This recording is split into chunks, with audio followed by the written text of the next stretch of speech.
අයිබෝන් යාළුවනේ. අද අපි කතා කරන්න යන්නේ ශ්‍රී ලංකා මහා බැංකුවෙන් නිකුත් කරපු ඒ වගේම ගොඩක් අය ආසාවෙන් එකතු කරන රුපියල් 10 සමරු කාසි ගැන. ඒ වගේම කාසි එකතු කරන ඔයාලා හැමෝම දැනගත යුතු ලොකු රහසක් වගේම වැදගත් අනතුරු ඇඟවීමක් මම මේ වීඩියෝ අතරතුර කියනවා. ඉතින් ගොඩක් අය මේ දේ ගැන නොදන්න නිසා රැවටීමට ලක් වෙනවා. ඒ නිසා ඒ අගනා වටිනාකමක් තියෙන ඒ රහස දැනගන්න වීඩියෝ අවසාන වන තෙක් අපෙත් එක්ක රැඳිලා මේ වීඩියෝ නරඹන ලෙස මම ඕගොල්ලන්ගෙන් ආදරයෙන් ඉල්ලා සිටිනවා. වීඩියෝ එකට යන්න කලින් තවත් පුංචි මතක් කිරීමක් කරන්න තියෙනවා. අපේ රටේ දිස්ත්‍රික්ක 25ම නියෝජනය වෙන විදිහට නිකුත් කරපු රුපියල් 10 දිස්ත්‍රික්ක කාසි එකතුව ගැනත් ගොඩ දෙනෙක් මගෙන් අහලා තිබ්බා. ඉතින් ඒ දිස්ත්‍රික්ක කාසි 25 ගැනම සවිස්තරාත්මක වීඩියෝ එකක් ළඟදීම අරගෙන එන්න අපි ලෑස්ති කරලා තියෙනවා. ඉතින් channel එක subscribe කරලා නැත්නම් දැන්ම subscribe කරලා තියාගන්න. එහෙනම් අපි බලමු මොනවද මේ රුපියල් 10 විශේෂ සමරු කාසි කියලා. හරි, අපි මුලින්ම බලමු මේ කාසි අතුරින් ඉතාම විශේෂිත වෙනස්ම හැඩයක් තියෙන කාසියක් ගැන. ඒ තමයි 1987 ජගත් නිවාස වසර වෙනුවෙන් නිකුත් කරපු මෙන්න මේ රුපියල් 10 කාසිය. බලන්නකෝ, මේක අනිත් කාසි වගේ වටකුරු නැහැ. හතරස් හැඩයට ආසන්නව තියෙන කොන් හතරක් තියෙන කාසියක්. ඉතින් මේක තඹ සහ නිකල් ලෝහයෙන් තමයි හදලා තියෙන්නේ. බර ග්‍රෑම් 11.7ක් වෙනවා. මෙයින් ටංකනය කරලා තියෙන්නේ කාසි ලක්ෂ 20ක් විතරයි. ඊළඟට අපි බලමු 1998 අවුරුද්දේදී නිකුත් කරපු 50 වන නිදහස් සංවත්සර සමරු කාසිය. මේ කාසියේ විශේෂත්වය තමයි මේක හදලා තියෙන්නේ බයි මෙටැලික් ක්‍රමයට. ඒ කියන්නේ ලෝහ වර්ග දෙකකින් තමයි මේක නිමවලා තියෙන්නේ. පිටත වටේ තඹ සහ නිකල් වලිනුත් ඇතුළත වටේ නිකල් සහ පිත්තල් වලිනුත් මේක නිමවලා තියෙනවා. තවත් විශේෂ දෙයක් තමයි මේ කාසියේ ඉදිරිපස තියෙන මහනුවර ශ්‍රී දළදා මාලිගාවේ රූපය.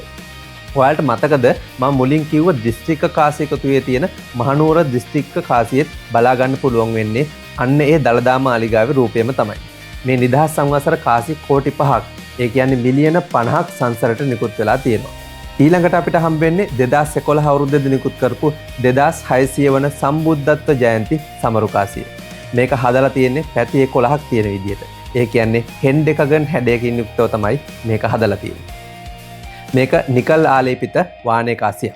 මේ කාසියේ මැද්දේ 2600 සම්බුද්ධත්ව ජයන්ති නිල ලාංඡනයේ සහ ධර්ම චක්‍රයේ සංකේතවත් වන ලස්සන කැටයමක් බලා ගන්න අපිට පුළුවන්. මේ කාසියෙන් මහ බැංකුව නිකුත් කරලා තියෙන්නේ ලක්ෂ 15ක් විතරයි. ඊළඟට 2017 අවුරුද්දේදී නිකුත් කරපු ලෝක ප්‍රසිද්ධ සිලෝන් ටී අවුරුදු 150 සමරන සමරු කාසිය. මල් නොබැඳෙන වානේ වලින් හදපු මේ කාසියේ මැද රාජකීය ලංකා තේ සංකේතය සහ සිංහ රූපය බලා ගන්න පුළුවන්. මේ කාසි මිලියන 5ක් ටංකනය කරලා තියෙනවා. ඒත් එක්කම වීඩියෝ මුලින්ම මම කියපුවේ වැදගත් රහස සහ අනුතුරු ඇඟවීම දැන් මම කියන්නේ. ගොඩක් අය සමාජ මාධ්‍ය ජාලාවල මේ රුපියල් 10 සමරු කාසි වලට ලක්ෂ ගණන් අධික මිල ගණන් නියම කරලා තියෙනවා. ඔයාලත් දැකලා ඇති. නමුත් ඔයාලා මතක තියාගන්න ඕන වැදගත්ම කරුණ තමයි දැනට සංසරණයේ පවතින කිසිම කාසියක මිල එහි මුහුණත වටිනාකමට වඩා වටින්නේ නැහැ කියන එක. ඉතින් මම මුලින් පෙන්නපු ඒ දුර්ලභ ජනිවස කාසිය ඇරෙන්න අපේ කාසි එකතුවේ තියෙන වෙන කිසිම කාසියක් රුපියල් 10ට වඩා වෙළඳ පොලේ වටින්නේ නැහැ.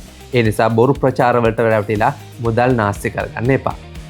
අවසාන වශයෙන් අපි බලන්නේ 2018 දී නිකුත් කරපු ශ්‍රී ලංකා සිග්නල් කෝප්ස් එහෙම නැත්නම් ශ්‍රී ලංකා සංඥා බලකායේ 75 වන සංවත්සර සමරු කාසිය.